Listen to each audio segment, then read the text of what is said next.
C'est Et c'est parti. parti pour 2 fois 3 minutes. Rustan qui attaque directement. Donc voilà, il cherche directement le sol pour éviter évidemment les frappes.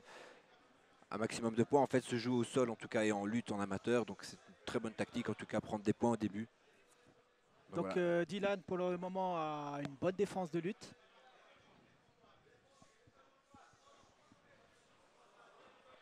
Il faudra absolument qu'il arrive. Ah, il a toujours un underhook au sol. Donc il a la tête. Malheureusement il n'est pas dans la garde. Donc ça va être difficile de verrouiller sa guillotine. Donc Voilà, Rustan qui a fait une amenée au sol sur un single leg. il va sortir. Voilà, il a réussi à recomposer la garde, c'est très bien pour lui. Donc voilà, il va utiliser à mon avis la cage pour essayer de sortir de là. Ouais, pour se replacer. C'est pas évident avec les casques. Hein. Alors j'ai combattu un amateur et c'est vrai que c'est assez dérangeant, surtout pour le sol. Donc là, il devra à mon avis essayer de sortir ses hanches pour enlever son adversaire parce que Rustan n'a pas vraiment l'air d'avoir envie de sortir de cette garde. Il préfère juste garder au sol et travailler avec quelques frappes au corps. Ouais, comme on l'a dit, donc pas de frappe au visage autorisée. Donc il peut se permettre, on va dire, de rester sur le dos. Et comme il a déjà perdu l'avantage, il s'est fait amener au sol. Très bonne technique, ouais, il va coincer sa main derrière son dos. Donc ce qui va lui laisser champ libre. Là, évidemment, s'il y avait des frappes à la tête, ça ferait des dégâts. Là, malheureusement, non, mais le contrôle est bon. Va-t-il réussir à ouvrir ses jambes? Non, il a lâché la main et on revient dans la position initiale. Donc combat un petit peu figé quand même pour le moment. Je crois que l'arbitre ne va pas traîner à relever les deux combattants. C'est le problème, hein, quand il n'y a pas les frappes au sol, les combats sont figés au sol. Il n'y a pas beaucoup d'action. Là, on ne voit pas beaucoup de tentatives de soumission. Dylan qui essaye quand même vraiment bien de sortir de cette garde, mais Rustan qui a quand même un bon contrôle, qui ne veut pas s'en défaire. Et ouais, il va peut-être essayer de passer à demi-garde. C'est ouvert, mais malheureusement, ça ne passera pas. Les deux genoux sont au sol. Et c'est une tentative. Voilà, je pense que quand même l'arbitre devrait faire repartir Ouais. le combat debout, en stand-up. Dans quelques instants, le public va sûrement commencer à demander Ce qui se passe. Voilà, il les a prévenus une fois action, je crois que la deuxième fois, il va les relever. Bon, Rustan, il est un petit peu trop statique et hermétique à mon goût. Ouais, Dylan travaille malheureusement, comme on dit, il s'est fait amener au sol, c'est Ouais. lui qui est sur le dos. C'est des cotations difficiles. Il faudrait vraiment qu'il y ait un peu plus d'action, en tout cas qu'il ait au moins une amenée au sol pour essayer de reprendre des points, parce que là... 10 secondes déjà dans ce premier round. Ouais, comme on le rappelle, c'était un... Attention, il a la guillotine. Avec le casque, c'est toujours très dérangeant. Ouais, ça peut passer, ça peut passer. Et c'est fin du temps. Donc fin du premier round.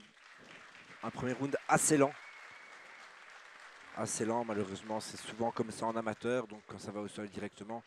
Donc je crois que Dylan Hubert a bien compris ce qu'il devait faire au deuxième round, c'est surtout essayer de rester debout, au moins prendre quelques points en striking. Et pourquoi pas lui, amener son adversaire au sol. Donc quand même pour le moment avantage à Rustam qui a fait l'amener au sol. Puisqu'il n'y a pas beaucoup eu d'échanges debout, d'ailleurs quasiment pas. Clairement, les points sont là de toute façon. Voilà. Mais comme ses coachs sont en train d'expliquer, voilà, il doit striker, hein, c'est ce qu'ils lui disent. Son adversaire en tout cas va essayer de le faire, donc s'il court comme il l'a fait au premier round, ça va sûrement être très difficile. Parce qu'il a quand même couru un peu tête baissée, et bon, même avec un casque, un genou au milieu du visage, ça reste douloureux. Ah, les coachs dehors. Donc dans le coin de Rustam, Karim Amar qui va combattre ce soir également. C'est reparti pour le deuxième round. Alors, va-t-il choisir la même technique? Dylan Hubert qui a l'air un peu essoufflé quand même. Ouais. Ah, ils ont décidé de striker. Petit front kick. Histoire, une garde fort ouverte. Hein. Ah, directement, il a amené au sol. Et malheureusement, il reprend les points.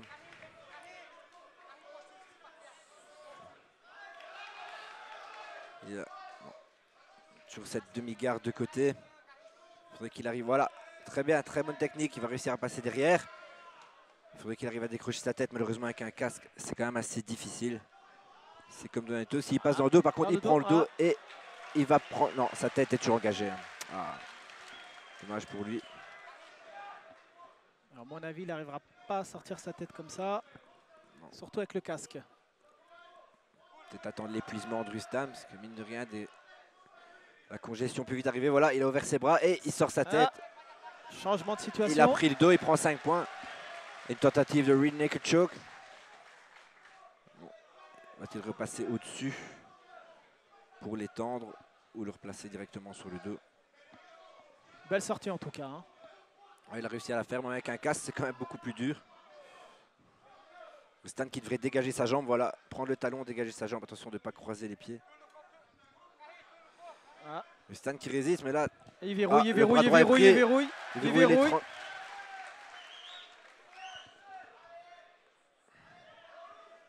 Malheureusement, il a relâché. Une américaine là ne pas... Ah.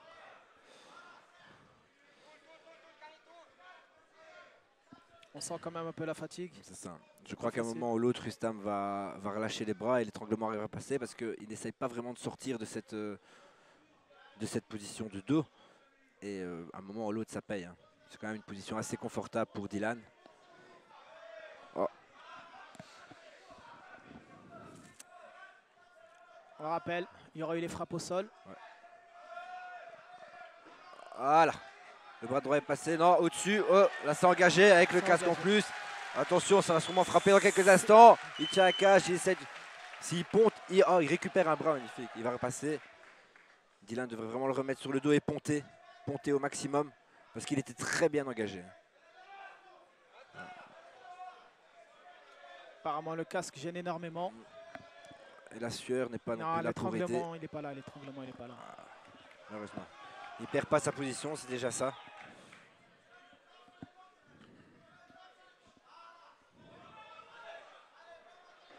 Ah, il a lâché un crochet. Il faudrait qu'il replace automatiquement parce qu'il va le faire rouler au-dessus. La Rustam, s'il ponte un petit peu, il le fera passer au-dessus. Il a un bras en plus. C'est un ses coach lui donne l'ordre de repasser les crochets. Malheureusement, il reste 10 secondes, ça va être difficile. Ça va être difficile pour lui de finaliser ici. Et on va donc se diriger sur une décision. Décision difficile. Franchement, j'aimerais pas être à la place des juges maintenant. Ouais, effectivement, décision difficile puisque Dylan a pris l'ascendant au deuxième round. Il a réussi à prendre le dos. C'est quand même lui qui se fait amener au sol, donc il y a quand même des points qui ont été pris là, mais évidemment il a passé un dos. Un dos, c'est quand même une position assez favorable. Position forte. Ah ben un troisième round effectué. Autant pour moi, je pensais que c'était un 2 x 3 minutes, ça sera un 3 x 3 minutes en fait en amateur. Donc ben voilà, ça va départager le combat, ce sera beaucoup plus simple. En tout cas, je l'espère.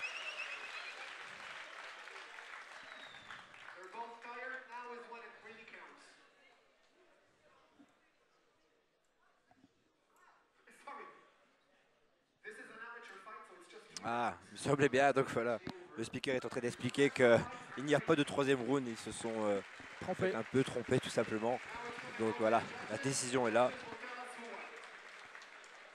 Mais heureusement, parce que je pense que Rustam était assez éprouvé, on le voit d'ailleurs. Il est beaucoup plus essoufflé et fatigué que son adversaire, Dylan. Qui, au vu de la fin du combat, je pense qu'il y aurait eu un troisième round, il aurait peut-être pris le dessus.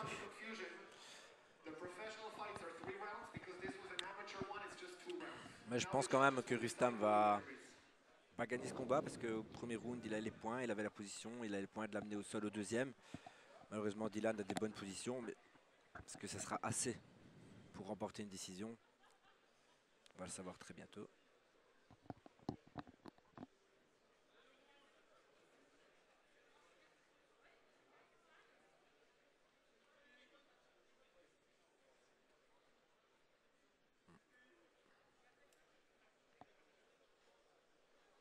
Ça prend un peu de temps, évidemment.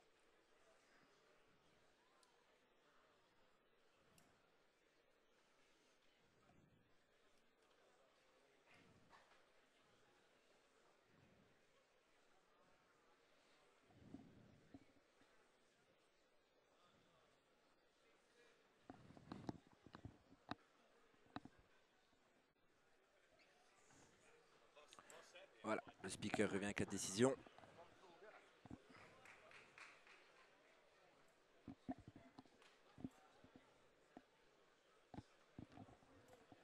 Alors, soit ils ont eu du mal à départager, soit il y a un autre souci. Ou ils hésitent peut-être pour un match nul.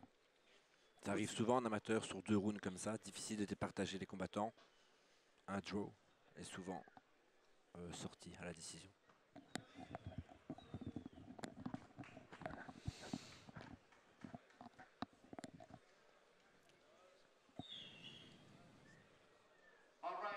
Voilà.